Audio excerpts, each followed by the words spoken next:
thank you so much for coming. It is an absolute delight to be here. It's always wonderful to be part of any Words on the Waves event. My name's Anna Downs, as Claire said, and I live here on the Central Coast as well. I'm from Womberall. So it is a high honour to be talking to Sarah Barrie here today for our first session entitled Cop or Criminal, Vigilante or Victim. I'm going to do a little intro for Sarah. She is the author of 9 novels, including her debut best-selling novel, Secrets of Whitewater Creek, the Hunter's Ridge trilogy, and the Calico Mountain trilogy. We were just getting to know each other outside, and Sarah is fascinating. She's had many, many lives. She has worked as a teacher, a vet nurse, a horse trainer, a magazine editor, all before deciding she wanted to write novels. So she's got a rich tapestry of life backing her up. And about the only thing that has remained constant is her love of all things crime. Her favourite place in the world is the family property at, I'm going to get it wrong again, say it again, Colnura? Colnura, hey! Which she writes her stories there. It's overlooking mountains, crisscrossed with farmland, bordered by the beauty of the Australian bush, where at the end of the day she can spend time with friends, family, a good Irish whiskey, and a copy of her next favourite book. Side note, my brother-in-law grew up on Islay. So I am very well acquainted with the top Irish whiskies. If anybody wants to ask me some questions, I'll be taking questions at the end. No. So Sarah's latest novel is Vendetta, and it is the 3rd in the Lexi Winter series. That's right, yep. And let me tell you, it is an absolute cracker. Please join me in welcoming Sarah Barrie. Thank you. All right. Oops. I lost my notes. No. All right. Now, as you might be able to tell from that intro, Sarah is exceptionally prolific and a really diverse writer with a hell of a lot of strings to her bow and a very tightly packed life. So there's a whole lot that we could talk about today. And we were talking for a long time out there. In fact, we were sitting in the sunshine on the lawn and thinking, God, we could, just invite everybody to gather around and come and listen to us chat out there. Absolutely. But yeah, I mean, Sarah lives her life on a farm, breeding for hobbyists. Yes. So just give me a rundown again of what kind of animals you currently share your... How long have we got? Yeah, exactly. It's a long list. Horses, cows, sheep, goats, chickens, ducks, a pig, alpacas, I don't know, it's everything. A little bit of everything. Yeah, ducks, chickens, all kinds of things. Yep. So, there is, and of course we did mention all of those jobs that she's had in the past as well. So there's an awful lot that we could talk about, and I'm sure a lot of it will come up at some point. But we're primarily here to chat about Vendetta and about the character around which this series is built, Lexi Winter.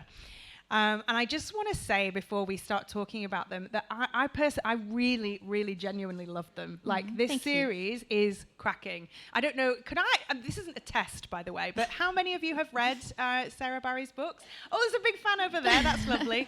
Great. I just wanted to get an idea of kind of what our starting point was with these characters and this series. They're incredibly rich. They're incredibly detailed. They deal with a lot of dark subject matter, and yet they are so bingeable. They are like, you can't put them down. And the central character of Lexi Winter is so compulsive. She's so compelling. You just kind of can't look away from her. Kind of in the same way as a car crash, but also you really wish her well as well. She's so complex and deeply layered. And I inhaled all 3 in a very short space of time. They're very Australian. I'm actually going to hold them up here. There's 3 of them. So the first one is Unforgiven. We've got Vendetta, which is number 3. I'm reading them out of order for no particular reason. Number 2 there is Retribution. And they are all very Australian. They're really well written, and they each are very interesting, I think, in that they adhere to a lot of genre expectations, but they also play with them as well, I think. And And I think they're also real standouts in a market flooded with truly great crime novels. I mean, I'm sure many of you in here are crime readers yourselves, and we in Australia boast a plethora of really great crime writers. They're very gritty as well, very edgy, but also really fun to read, like super fun. And I could feel like I could talk for hours about each one alone, but at some point we have to go home. So I'll try and keep to our allotted time. So now, Sarah, this might be a hard thing to do, but do you think you could give us a kind of brief description of the series as a whole so far, and maybe just a quick summary of the most recent installment, Vendetta? Brief. Okay. I know. It's a big ask. All right. So the series so far, it centers around Lexi Winter. Yes, complex character. She's pretty much nothing like what you would expect a heroine to be, especially at the beginning of the books. She's had a very rough start. She's not really interested in anything but keeping a roof over her head and where her next bottle of alcohol is going to come from. But when there's no kids here, is there? We're all adults. Just got to be careful what I say. Okay. As a child, she's raised by two drug addicts who allow her, a pedophile, to make videos with Lexi, and that's how they make their money. So she just has a terrible, terrible time. Ends up on the streets, and she ends up working as a prostitute as an adult. So she's in a really bad space when we start, but it's that pedophile potentially being released from prison which kickstarts her whole character arc over, the first book. She has to face some past demons. She's got to reconnect with a police officer who failed her when she was a child, and suddenly her whole world opens up to, quite a lot of hurt and pain and angst from childhood, but also new opportunities and for her to grow as a character. And so that's what Unforgiven really is about. And then Retribution and Vendetta sort of carry on from there throughout her journey of becoming, reaching her potential and becoming the person that she can truly be. And that's really all I can say without giving too much away. They are quite difficult books to talk about without spoilers. But they are, they follow Lexi, but they're also police procedurals, even from Unforgiven. Yes. We've got the cops as well. And they're sort of bound together in sort of quite unexpected ways. And just give us a little bit of detail about what Lexi's doing when we first meet her, and maybe a little bit about Bailey and... Yeah, sure. So she's recently reconnected with her sister. Her sister has dealt with the past trauma in a very different way to Lexi and become a child protection officer. And so Lexi has begun to use some skills that she's learned working with an outlaw motorcycle group to... That's what you do when you're desperate, whatever you can. She's learnt quite a bit about computers and hacking, and she uses those skills to help Bailey to track down some online predators and help her to catch those horrible people that do those terrible things to children. And so you can see some character development there as well. That's the only thing that she does at the beginning other than look after herself, basically, and that's from that little glimpse at what she could be that we lead on to from there. Yeah. And the title of this session is a very apt and wonderful encapsulation of who Lexi is, but I have a better one from chapter 2 of Vigilante, and I just want to read it out because it's her in a nutshell. There's a conversation between two characters. I won't get into who they are, but it says, how's the computer whiz going? Oh, you mean Lexi? She's come out of the academy recently and is posted at Wyong. Oh, I'd love to meet her. Abused child turned prostitute turned computer hacking vigilante turned police officer. That's quite the journey. She must be pretty kick-ass. Oh, she's lots of things. He sent Link a half smile. She doesn't really fit into any one category. So she was as crazy to work with as everyone said. Finn thought for a moment before answering. Her sense of right and wrong is more important to her than following the rules, so that made life interesting more than once. But if you're ever backed against a wall, you want her in your corner. Good to know. If you work with Lexi, you can trust her, but you might have to think outside the box occasionally to keep up. And that is absolutely her in a nutshell. And I think what's so wonderful about her is she doesn't fit into any one category. And I think that feeds in really nicely into what's so wonderful about this series as a whole, is that it lives in the grey areas, doesn't it? Are you deliberately playing with those grey areas with her? Like, where did the first seeds of her come from? Okay. So, gosh, this is hard. I had a friend for nearly a decade. It was very, very close friend. And it took her, 10 years and a lot of alcohol to tell me that she had been sexually abused as a child. And the feeling of finding something like that out, it's quite extraordinary. It really hits you quite hard, especially when you learn that, the person that's responsible for that is dead, and there's never going to be any justice. And that this person that you've known for so long, she hasn't told her partner, she hasn't told her kids, it's come out. And it really just floored me. And I thought, that doesn't happen to too many people. What are the chances that that's happened to such a close friend of mine? And I looked into it a little bit because I couldn't get it out of my mind, and then I realised that it's actually not such a rare thing after all. There's something like 28% of Australians go through childhood sexual abuse. So that's over 2.5 million Australian adults today that are still suffering trauma from that. And that's where the spark of the idea for Lexi came from. I needed to write a character for myself that had been through something horrific and that could rise above that and win. And that win was really for my friend and for me, because I was having, what didn't even happen to me. And I was having trouble, with she's never going to get justice for this. And the more I read and the more stories I read, I just took a little part of all of these people and all of their stories and started jotting down notes, and Lexi just came to life from that. And there was just, there's just so many heartbreaking stories.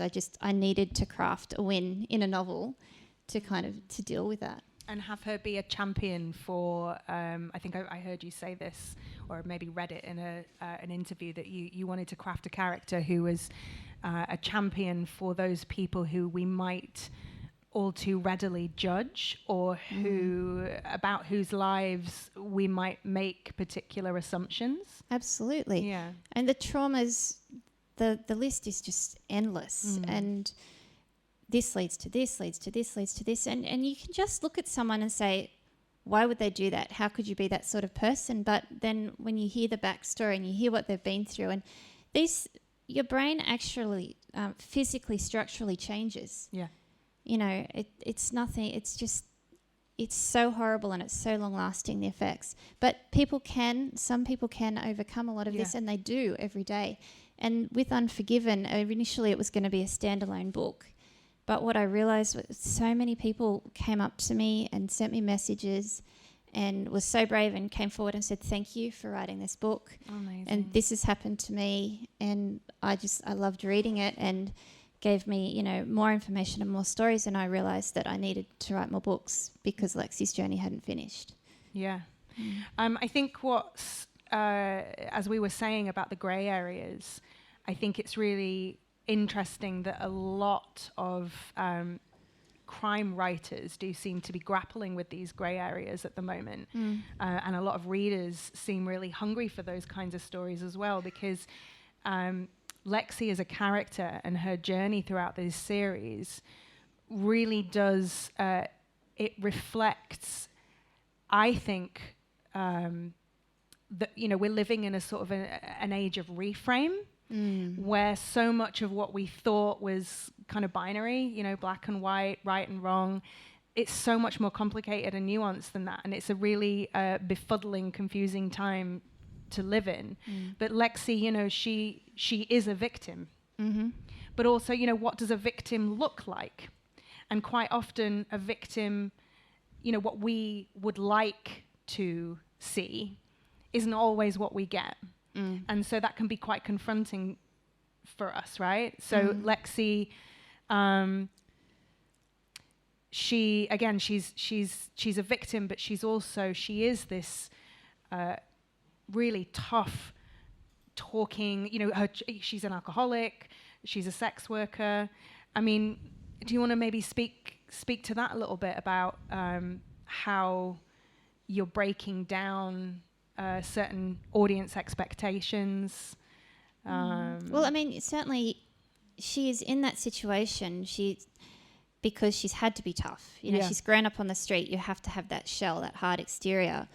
And that's the face that you show to the world, but that doesn't mean that that's who you are. Yeah. And you can have a very strong sense of right and wrong, but not of the rules and the laws. And you can grow up hating police because they've let you down, because you've had to live on the wrong side of the law to survive, but still have a very well-ingrained sense of justice. You can still want what's right for people, but not feel that you need to go about it the way the local police think you should go about it, because you might not have any respect for them. You might have always thought of them as the enemy. And that's what I was playing with Lexi is, do you have to follow the law to be a good person?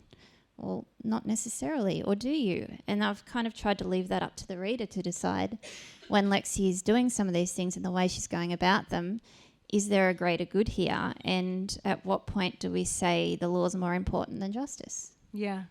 And to what extent are we looking at the problem in the wrong way? So, absolutely. You know, like questioning the system that we're in and operating within the frameworks as opposed to the individuals. Yeah. As we were saying, she is incredibly nuanced and multi-layered. I think you've really written her beautifully. Like you said, she does jump right off the page, and she has a goldmine of a backstory, which is such a kind of as an idea, it's a real gift for a writer. I imagine that creating her was pretty harrowing, but also a lot of fun. Can you talk a bit about the challenges and the rewards of writing such a complex character? I wanted to make sure that I gave her enough depth, and that her story was shocking enough, real enough, and relatable enough that everyone would back her, even through some of the more challenging moments, you know, where you might consider not backing her. But I also needed to not make the story so dark that people wouldn't want to read it, because at the end of the day, it's a book. It's something that you pick up for enjoyment. I'm not handing you a textbook and saying learn about this. You know, you've got to want to read it. And so I mean, I had some fun with Lexi as well. The character of Dawny, for example. I want to talk about Dawny. Okay, I won't say much about Dawny then, but I needed to balance the dark with some light and a little bit of light humour, just to, you know, keep everything balanced in the book so you could still enjoy it, you know. And I just think I'd like to mention too, there's no graphic pedophilia or anything in these books. I don't write that. That's just not me at all. Yeah, good point. Well, as we've landed on Dawny, naturally, let's talk a bit about her. We've got a fan in the front row, I think. Dawny is brilliant, and she pops up in we're introduced to her first in Unforgiven. I was so happy to see her again in Vendetta. She comes back, and boy does she come back. So maybe let's talk a little bit about Dawny, and you know, she is comic relief, but she's such a kind of a wild card as a character as well. Tell us a bit about Dawny. Dawny is an ex-con. She's a little bit like Lexi, but in a very different way. So she also prefers to do things her way. She also values justice over the law, and she's got some skeletons in her closet that I won't reveal, but they're she's just a lot of fun. She sees life very differently. She's a bit neurotic, but you know that's all part of the giggle that she gives you. And she pops up at the times when I think it's all just getting a little bit too much, and you just need a little bit of light relief. But again, she's a character that really subverts expectations, because when you first meet her, she's just, you know, the lady next door. She's, you know, somebody that might, you know, kind of bring over some Anzac biscuits and pies. Offer you pies. Yeah, she literally brings over some pies. Yes. Yeah, she's brilliant. So she's another one that you're kind of playing with. Let's talk a little bit for a moment about Rachel. Rachel Langley, Detective Inspector. Yeah. Rachel Langley, who's a kind of, you know, she's the secondary protagonist, I think, in these series. She's in all three of the books. Lexi really leads, but Rachel we see a lot of, and she's sort of they sort of almost play antagonist and protagonist to each other, in that they are often in each other's way, but they also have a beautiful relationship that really evolves over the course of this series. Let's talk a bit about Rachel. Yeah, well, Rachel is the police officer that attempts to help Lexi while she's still a child, but is just too late. And Rachel's really what Lexi looks at as the police, you know, the let down figure, the one that doesn't quite make it, that doesn't really care. And so from then on, Lexi's just like, the police are no good to me, they're not going to help me. And so when Rachel pops back up in Lexi's life, in order to stop this pedophile, Lexi's faced with this dilemma of, am I going to be able to try and let Rachel back in? Am I going to trust her again? Or am I going to not? And it's a really big part of the book is for Lexi to overcome her past in that way and be able to work with the police. It's a really hard one for Lexi, especially in Unforgiven. But Rachel's almost in a way a maternal figure too to Lexi. Yeah. She really sees her as this, not just through guilt either. Rachel carries a lot of guilt around for not being able to help Lexi, but she also sees a potential, and she really wants to, in a way, mother her and try and bring her through the police force and make her be the best possible version of herself that she can be. They clash a lot because Rachel is very much by the book and Lexi couldn't care less about the book. But they're really integral, both characters, to each other's development in so many ways. And even Rachel, changes for the better through knowing Lexi through the series. Absolutely. And I think it is through their relationship as well that a lot of these themes of right and wrong and moral compass and faith in our systems, faith in our police force and authority figures, that all that tension kind of plays out, particularly because they both have really strong feelings about it, don't they? I mean, Rachel absolutely. really does believe in her job. She believes in what she's doing, and she's a great cop. So I think that's an incredibly interesting aspect of this book. Let's talk about the setting for a minute, because you've chosen to set this series right here on the Central Coast, which certainly adds a lot of intensity for those of us local readers. Why did you, other than just living here, why did you choose this area for this series? And obviously, what's your own connection with it? Have you grown up here? Yeah. Right. So I lived at Daly's Point while I was a child. And then I moved up to Culnura on the mountain after that. And so I've done a lot of driving around the coast for the last 49 years or so. And being an author, being a writer, you don't just drive around not thinking about we would be a good place to kill someone or, so it's like, in one of the books, the Punt Bridge at Gosford. How many times I've driven past there and thought, oh, those mangroves, and there's that little spot over there. And so something had to happen there in one of my books. Yeah. And that's just what I do. I drive around plotting and I see places that might be, great to set something. And I haven't set anything in any of my other books on the Central Coast. And because Lexi was so complex and the whole story was coming together, and that's where I really wanted to focus my energies as well. I didn't really want to have to learn about another location either. It was just so much better for me, I thought, this is the place that I know. And also I think because this book meant so much more to me as well, I wanted to set it where I lived at home. And that to me kept bringing the realism back to me too, about this can happen and does happen to so many people, and it is such a common thing, and it does happen to your neighbour and your best friend, and setting it locally just kept bringing that back to me as well, bring that home for me. I love that, and it does. It really adds a massive level of authenticity to it. Can I ask, your other books, were they set in real places or fictional places?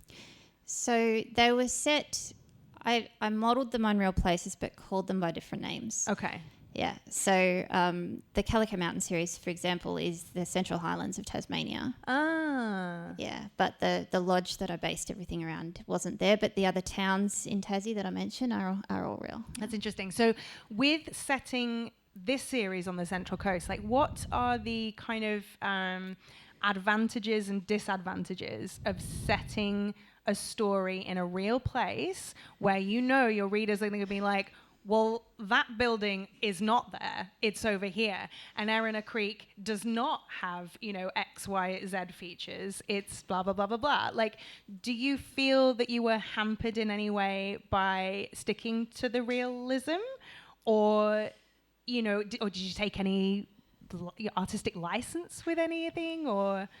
Look, I didn't have to set too much on artistic license. Most of the places are where they say they are. Yep. That little brick wall in front of the church at East Gossett, so many people say, I've sat on that wall. I've walked past that, And the police station. And the little wine bar, Lion's Den. Yeah. And, sorry?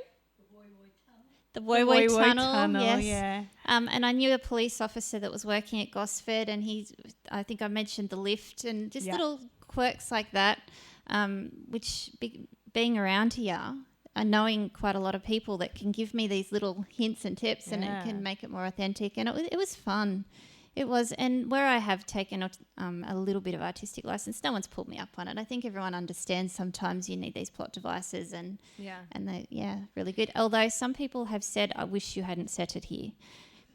Oh, why? Because then they're it's afraid to too go through the close Woy to Woy home. Tunnel. Yeah. And did you find at any point that the landscape was dictating the plot? Like, would you walk around and go, oh no, it has to happen like this because of the mangroves, or because of the hills here, or because of this is how it is in Ourimbah, or whatever? Yeah, well, especially with Wandabine. Yeah. In Retribution. Yeah, everything had to fit. I had to, do you know how many train trips I took up and down, try and take photos and make sure that I got everything right. And I needed to know the depth of the water off the wharf. Yeah. And then the publishers sent the photographers out to get the railway tracks are actually at Wandabine that are on the cover. Oh, really? Just there. Hang on. Yeah. Look at that. You recognise that? Cool, hey? Yeah. Yeah, right. So, yeah, certainly there were little bits and pieces I had to tweak. And that's a Ourimbah? What was that? No, not that. I'm not sure where they took that one from, but I know that the railway tracks were at Wandabine. Okay. Yeah. Beautiful. I love it. It's like I said, it does add a particular intensity, but there's lots of kind of, I know that place. It's gorgeous. Okay, the level of authenticating detail in these books is absolutely off its chops. I finished each one feeling like I'd lived a life in someone else's shoes. And I felt like it was because you know these worlds inside and out. And I just want to know, not just for the sake of this event, but for my own selfish reasons as a writer, how do you do that? What does your research process look like, particularly when it comes to the police? Lots and lots of police friends that I nag and right. nag and nag. I only knew one police officer when I started. I put out a call on Facebook. I was so desperate for help and said, everyone, please, does anyone have a police officer in their family, especially a detective? And then I ended up with someone in every state but New South Wales, which wasn't helpful because all the rules are just a little tiny bit different. And then it kind of just went from there. So one lovely, lovely gentleman who was a retired police officer, emailed me after Unforgiven and said, you really should have done this, this, this, and this. And I said, brilliant. How much spare time do you have? Because from now on, I'm going to ask you everything I need to know, and you can read it for me, and would you mind? And he actually said no, he wouldn't. So... you said he wouldn't mind. He I thought you were wouldn't saying... I thought you said he was like, no. No, well, the initial email was a little on the critical side, and I don't think he expected me to jump in and be quite so excited that he'd messaged me. But now he reads my books for me or any passages that I send. And I just have people. I have the forensic pathologist. I have some detectives, because authenticity is so important. And you feel a little bit bad sometimes. But then at the end of every book, I send a little thank you basket with the book and the chockies. And, they don't seem to mind. People are generous. They are generous. That's really interesting, though. I interviewed Dervla McTiernan a few years ago, and I asked her the same question, particularly about her Cormac series. And she said, "Oh no, I don't do any research at all." And I was like, "What do you mean?" And she goes, "No, I just read the reports online." Like, so she hadn't gone into any police stations. Wow. I don't think at that point, particularly not with the ruin, like possibly later, but she didn't have any kind of verifying readers or anything like that. And she said, "I just make it up." And I was like, "Oh, this is amazing. This is kind of, revolutionary. It means I can do anything." But then, of course, you read something like this and it is so detailed. And there's no way you would be able to write a character like Van Zetten, for instance. Like you fully believe in him. And I would say that's a kind of really great point of difference, and something that's really kind of interesting to bat around, because we're living in a time, aren't we, when our institutions and our systems, they are being questioned, and just circling back to what we were talking about before about the age of reframe and perhaps not trusting or revering our authority figures in the same way that we once might have done. But there is also a lot more transparency, isn't there, available online? I mean, what would you say are the challenges and rewards of writing contemporary police procedural, maybe as opposed to sort of 20, 30 years ago? Well, I'd say that it is a lot easier for people to verify whether you're on the mark or not. And there's always an element that are really happy to jump online and tell you that you've got it wrong. Yeah, right. But also from a reader's point of view, it's got to throw you out of a story if you're reading something and it's not right. So I think it is important to be accurate. Because, the readers have paid for an experience. They've paid to be taken out of their world and to be engulfed in someone else's. And I feel like there's a responsibility there to be as accurate as possible. 100%. Yeah. Do you know what I felt really immersed in? Was the bikies in Vendetta. And I am going to do another little readout, because there's an absolutely brilliant passage where Lexi and Finn. DCI, Detective Constable. He's a Detective Constable, Finn, who's another really, really wonderful character. He's Rachel's nephew, and he also works for the police, so he works in that same team. And him and Lexi have got a really great friendship. So in this scene, they are about to go in together into a bikie gang meeting space. They're like it's the clubhouse, isn't it? Yeah. Kind of. That would do, yeah. And I just want to read this out, because this was a point at which I was like, okay, seriously, how are you getting this level of detail? All right. Not sure I want to tell you that one. You have to. It's the rules. All right. So they're standing outside the clubhouse, and Lexi says, "I wasn't expecting this. We should run through some protocols, because it looks and sounds like there's a few in there." Protocols? Well, they're not going to expect you to know everything because you're not a member, but you do need to know enough basics to get us in and out in one piece. So they're undercover at this point, aren't they? Yes, correct. Finn says, "Okay, but make it quick. Willie's waiting." "So let him wait. This is important." "All right, you walk in there, you're respectful to everyone, from the president to the prospect. Someone talks to you, you take the time to talk back. You're going to be friendly, but not too friendly, especially if there's any women in there. Don't initiate small talk with them. You never know who will take what, and you have such a pretty face, someone's bound to want an excuse to mess it up." Great. Anything else? Plenty. No extended eye contact, no cop stares. Own your space, but don't push in on anyone else's. If for any reason we're asked to hang around, someone might speak to you. Don't overdo the talking. Don't call anyone bro. Don't try to be funny. Don't get too familiar. Don't ask about patches, insignia, or any other inner club questions. Never touch a woman. Why would I? There'll be cameras. Always, whatever you do in there, whatever you spend too long looking at, they're going to be watching. They're going to see it. Stick to the plan. If they've got a bar set up in there and they invite you to it, you buy drinks. Do not refuse. Also, let me handle me. If they insult me, shut up. If they touch me inappropriately, shut up. Let me deal. Do not play the tough guy. It's all about fitting in and getting Desmond out. Got it? You know, when we get back, you're going to explain to me how exactly you know so much about all this stuff. And promise me you're not wearing a wire. I'm not. Can we go now? I guess so. So you explain to me, how do you know all this stuff? Research? What kind of research, Sarah? Are you actually a bikie? You know, are you riding around on a Harley in between feeding the chickens, or what's going on? No, though I have ridden around on a Harley, but Nice. never in an MC. No, I have another author friend who... no names. Okay. So who used to live next door to... some members of a outlaw MC, and she wasn't involved with them particularly, but they were neighbours, and these guys were okay, and she talked me through a lot of it, and it was just a lot of what I was told and some research on the side, and then a chance conversation with someone actually outside a certain organic fruit and vegetable shop.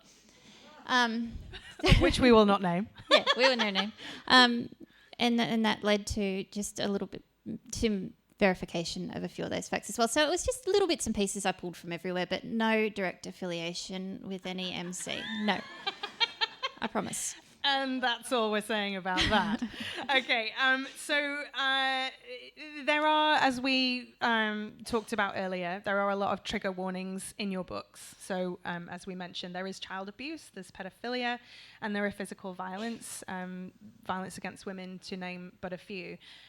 We've also got murder and privilege, systemic and institutionalized roadblocks, and a nuanced look at the experience of more vulnerable members of society. So can you maybe speak to a little bit about, like, how do you go about crafting such a compelling narrative from such dark material, and where does that drive to write about those things come from, maybe outside of your own personal experience? Because that's, you know, the story about your friend, that's going to be really personal to you, but that's only going to get you so far, isn't it? You know, you sort of have to have a hunger to look at the bigger picture as well, and to go into those darker corners. Yeah, well, I think it started with my friend, obviously, but the more people that came forward, the more stories I heard, the more I read online, and the more I realised the impact that Unforgiven had on some of those vulnerable people, the more I felt that I wanted to infuse that into my books, and I wanted them to be more than just a fun read. I wanted them to have some meaning and hopefully help some people as well. And that's really where it came from. And the trickiest part is to cover that material without immersing everyone in it too much, without being explicit, because no one wants anything explicit in any of that. So I'm touching on it. I want people to feel it. I want them to understand and take something away from it, but not make you feel ill, not make you want to put the book down. And that's why I try and infuse some humour and just, you know, skim over some of the worst of it as well. So again, yeah, nothing too horrible in there, but the story is there. Yeah. I feel like that leads us really nicely into what is currently sort of one of my favourite questions to ask people, and one of my favourite things to talk about and listen to. Like, I think that I listen to a lot of podcasts that kind of discuss this, but I think it's a really difficult balance, isn't it? I think towing the line between entertainment and exploitation. And as genre writers, I mean, any writers really, but particularly as genre writers, we want to thrill, we want to entertain, but we also want to tell the truth. Yes. And we want to expose what we consider to be certain injustices. So how do we as storytellers reckon with the ethics of crime writing? I think especially when it comes to matters such as violence against women. For example, how do we write about dead women and violence against women without sort of reinforcing that idea that the world is unsafe for us? We don't want to wash the cultural landscape with these images, with these sort of tired narratives of the beautiful saintly dead woman and the tired cop kind of, with issues investigating. And yet these things do happen and we cannot discuss them without showing them. So how do we reckon with that? There's no one solid answer to that. I think the integrity of the writing is what it's about. Creating three-dimensional characters that are as real as possible, showing depth in not just the victims but the perpetrators. Their backstories are important. Individualizing rather than just glorifying a theme. Yep. There's no one answer. It's just it's hard, but it's truth. Like you said, it's. I don't think it's wrong to write about these things that are happening as long as it's not for the sake of it. There has to be a message there. There has to be a reason for including it. And some of it's going to be hard to read and some of it's going to be hard to write. But as long as you are sticking to your own truth as you see it as much as you possibly can, and it's not just for shock value. Yeah. Again, it's just about writing with integrity, I think. And do you consider it to be a crime writer's responsibility to comment on or to subvert certain tropes or narratives, to challenge things and kind of keep the conversation moving? Or is it our only job to write the best story that we can? Or should we be agents of change? Well, I think that has to be up to the individual author. I don't think it's fair to put a responsibility on any individual's head. Yeah. And not everyone wants to pick up a book for the same reason. So I think there's room for many different sorts of writers out there and many sorts of different readers. And if you want a challenging read, that they should be there. And I think if you are going to challenge some of the stereotypes and you are going to write about some of these more meaningful issues, then I think you should be mindful of what you are putting on paper. Yeah. Absolutely. And if you want to write purely for entertainment, and that there are some themes that you should probably steer clear of, but it's not really for me to tell other writers what they should and shouldn't write about. So yeah, it is very individual, and I think it's really important as well to, as much as we can, sit with nuance and sit with the fact that there are as many human experiences as there are different ways to tell a story. Absolutely. Yeah. So listen, we'll be taking some audience questions at some point soon, so do start to get your thoughts rolling and have a think about what you might want to know from Sarah. I have another question that I want to ask, which is I proposed this question to Danuka Mackenzie at last year's Words on the Waves festival, and I like asking it a lot because I think that it's super interesting to kind of get other people's takes on it. Now, in these series, you're not writing specifically about parenthood or motherhood, but I think it's interesting to me that we both write about belonging, caretaking, found family, and parenthood in some kind of way. Also childhood and kind of early childhood trauma. And I just wondered, to what extent do you think that we're actually working out some of our own neuroses on the page, or our own sort of parental anxieties? Because you have kids. and I have kids. You know, Yes. we're both parents, and I do think that these themes they're cropping up a lot. So yeah, I just wondered to what extent do you find this stuff cathartic for yourself in those kind of areas? Yeah, look, I try and not write anything personally relevant on the page. I try and keep myself right out of it, but I think it's human nature. Is that possible, do you think? Yeah, I don't think it's always possible. I think when you're drawing on your own experiences, which you are whenever you're writing a book, then some of your neuroses, yes, probably work their way onto the page, and it is a bit cathartic, I guess, to see it happening to other people, even if it's only in your own fictional world.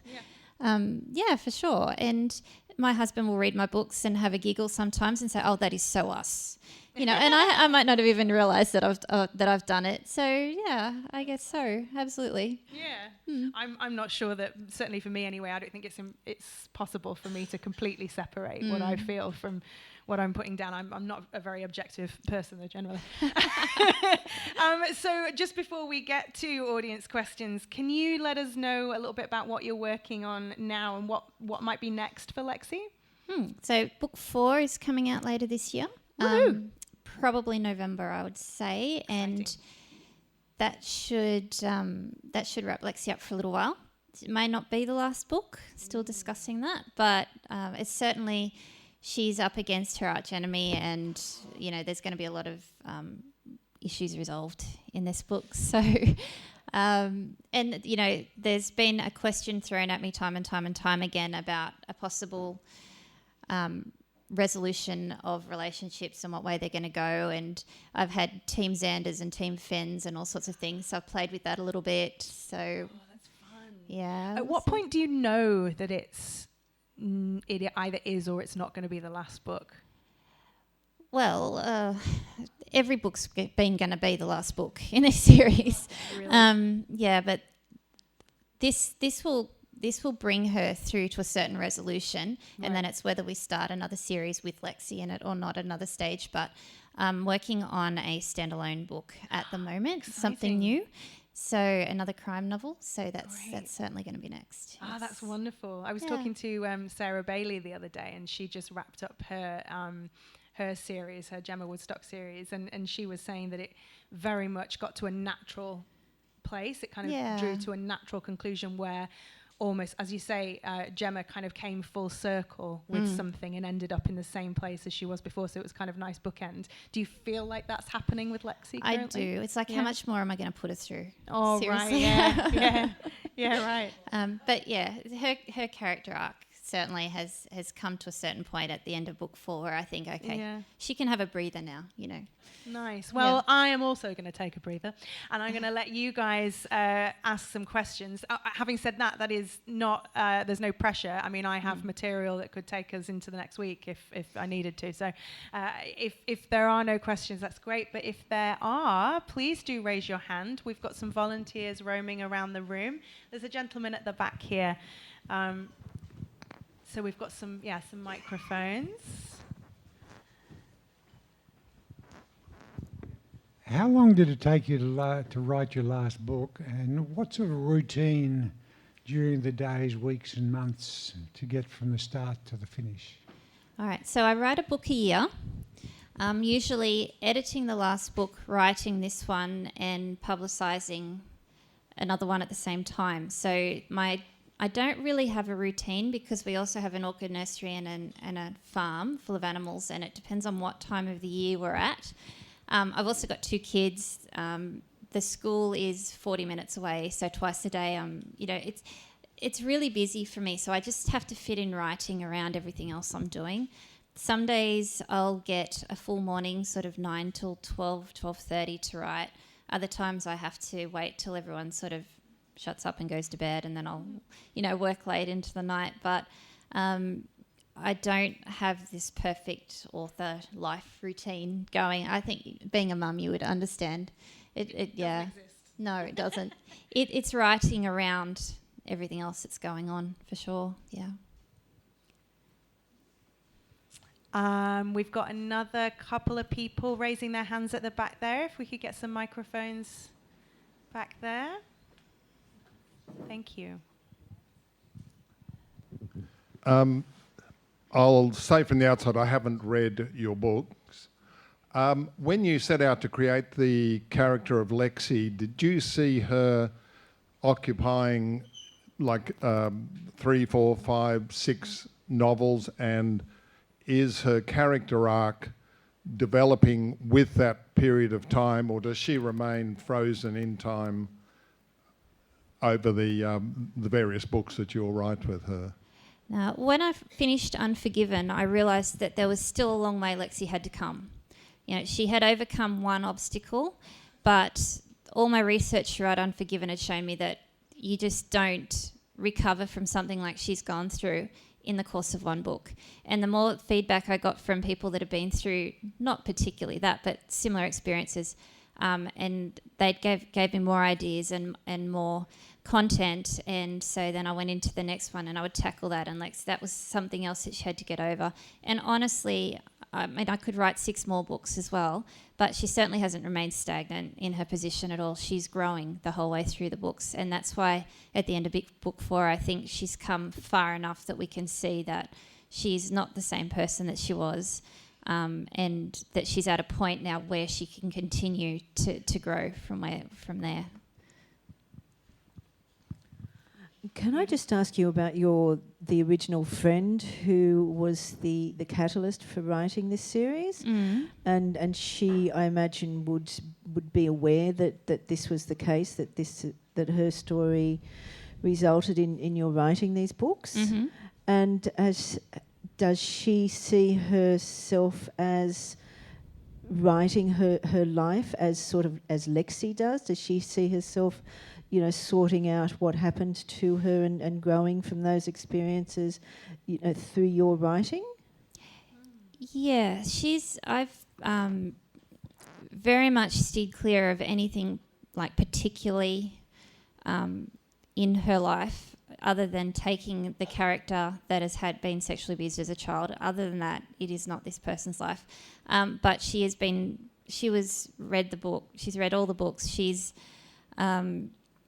been fine with all of that. She's really grateful actually that it's come out, which is quite humbling for me, because she is someone that has achieved a lot, and she's been more, I think, determined to achieve a lot in life than some other people may have been because of the adversity that she went through. She doesn't feel any resentment towards the person either that was the cause of it anymore. So she's obviously gone through a lot of personal self-healing. We don't talk about it. She still doesn't talk about it very much, but she's certainly become very successful in her own right. So she's worked on it a lot. I think, is that what you were asking?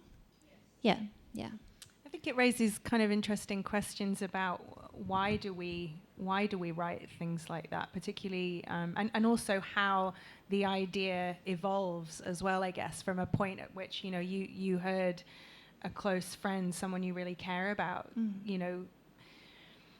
describing something that had happened to them, and it's sort of what it stirs in you, really, I guess, that you're putting down on the page, not necessarily. I mean, you would be writing a memoir or an autobiography, I guess, if it was, but it's kind of about the feelings that it stirs in you, and then how that then translates into story, because the plot is going at some point to take over, and I would say it invariably happens. It does to me anyway. That even if you start out with real people, the plot has its own ideas.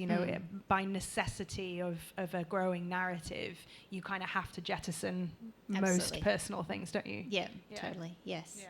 And it was never going to be a book about this person. It was going to be Lexi was, a conglomeration, I guess, of everybody. So she was a combination of experiences from a lot of different places, with the original idea coming from what I'd learnt. Yeah.